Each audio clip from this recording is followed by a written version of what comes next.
अपने आप से एक क्वेश्चन पूछिएगा। मैं बस चाहता हूं टेस्ट की एनालिसिस जो होनी चाहिए वो ज्यादा अच्छी होनी चाहिए। टेस्ट एनालिसिस अगर आप नहीं कर रहे, अभी आपका दूसरा तीसरा टेस्ट चल रहा है, तो टेस्ट एनालिसिस जब तक अच्छे से नहीं करेंगे, बहुत सारे लोग सेम ही मिस्टेक जो पहले टेस्ट में करते हो जाके नीट में भी वही सेम मिस्टेक करने वाले।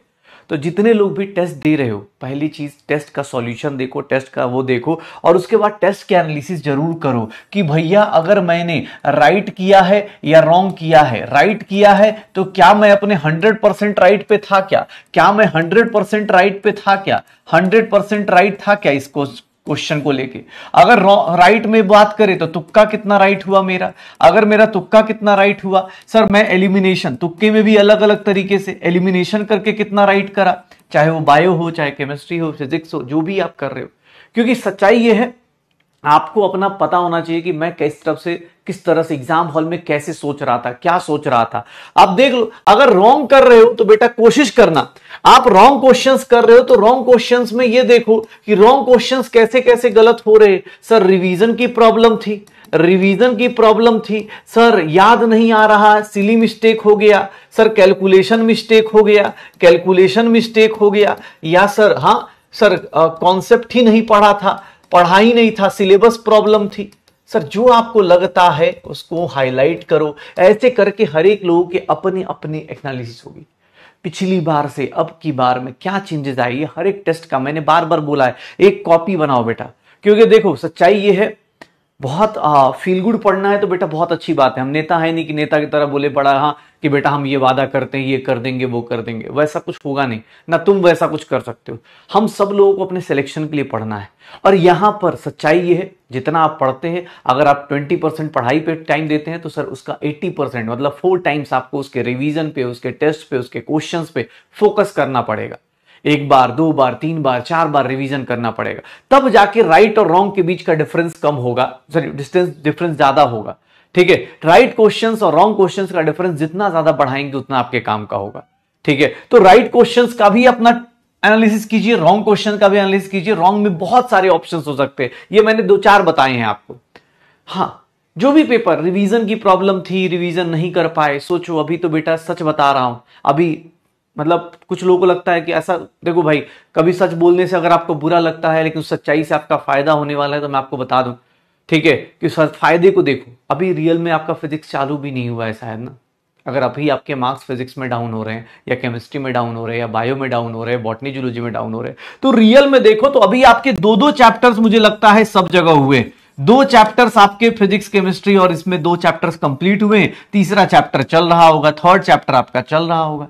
अगर आप 2 चैप्टर में ये बोल रहे हो कि मुझे रिवीजन करने का टाइम नहीं मिल रहा, मुझे ये फोकस करने का टाइम नहीं मिल रहा, ये फोकस करने का टाइम नहीं मिल रहा, तो मैं एक बात बता दूं बेटा, अभी भी दिन 24 घंटे का ही है, अभी भी तुम ही हो। ऐसा नहीं है कि 10 दिन बाद तुम्हारा दिमाग अलग हो जाएगा और दिन की लेंथ बढ़ जाएगी।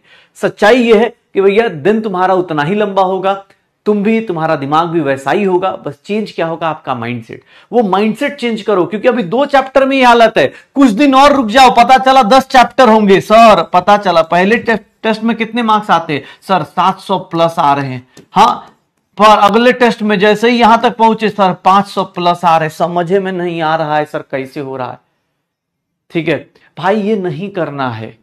सर कुछ दिन बाद सर जानते हैं सर, हाँ सर इस बैच में बहुत ज्यादा बैकलॉग है, ये काम मत करो। अभी रियलिटी है, 10 चैप्टर बीतने दो, उसके बाद तुम्हें रियलाइज होगा यार किया क्या मैंने। जैसे बहुत सारे लोगों को अभी दिक्कत होती है, सर रिवीजन ही नहीं हो पाता है, डीपीपी में इतने क्वेश्चन है, क्लास में इतने क्वेश्चन है। बेटा पता है ना आपको, डीपीपी में बुकमार्क करने का ऑप्शन है, आपको पता है ये बात।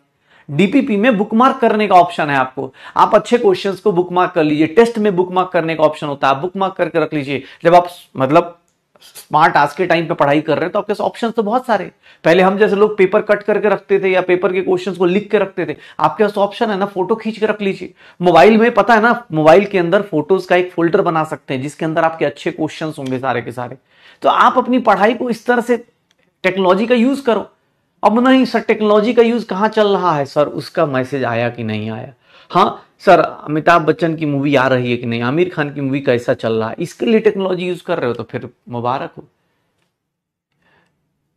नहीं आपका सीधी सी बात है। एक बात बताऊं, मुझे एक बहुत सही लाइन किसी ने, मतलब ऑब्वियसली बहुत बार रिपीट हुई है, बट मुझे एक बहुत अच्छी बात लगी थी। तुम्हें पता है तुम्हारा सिलेक्शन कौन रोक के खड़ा है?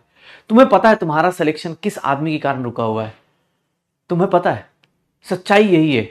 तुम्हें पता है सिर्फ और सिर्फ कौन सा इंसान है जिसने तुम्हारा सिलेक्शन रोक के रखा है? वो पता है कौन है?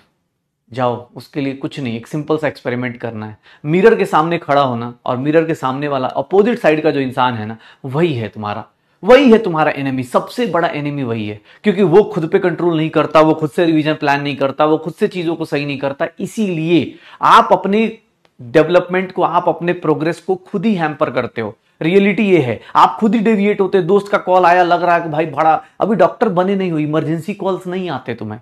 तुम्हारे पास ना फाइनेंशियली इतनी पावर होगी कि भाई किसी की लाइफ, जिंदगी बदल दोगे कि हाँ दोस्त को कॉल आया, 25,000 50 लाख भेज दिया। नहीं कर सकते तुम, रियलिटी ये। तो तुम इमरजेंसी के लायक हो नहीं, अभी इमरजेंसी लायक बनने की कोशिश कर रहे हो। तो भैया इतना इजीली अवेलेबल मत हो जाओ कि भैया सामने वाला तुम्हारे हर एक, तुम्हारा टाइम टेबल कौन चला रहा? तुम्हारा दोस्त चला रहा है, तुम्हारा व्हाट्सएप चला रहा है, तुम्हारा मोबाइल चला रहा है। अब फिर बोल रहे सर पता नहीं कैसे निकल जा रहा है टाइम। नहीं सर, आप खुद से झूठ बोल रहे हो। तुम अपना एक आइडियल, अगर तुम्हें लगता हो ना, तुम्हें एक आइडियल बताता हूं, तुम अपना एक आइडियल देखना, ये तुम्हारा आइडियल होगा। आइडियल पता है क्या बोलता है? ये तुम्हारा आइडियल है, ये तुम ही हो, ये तुम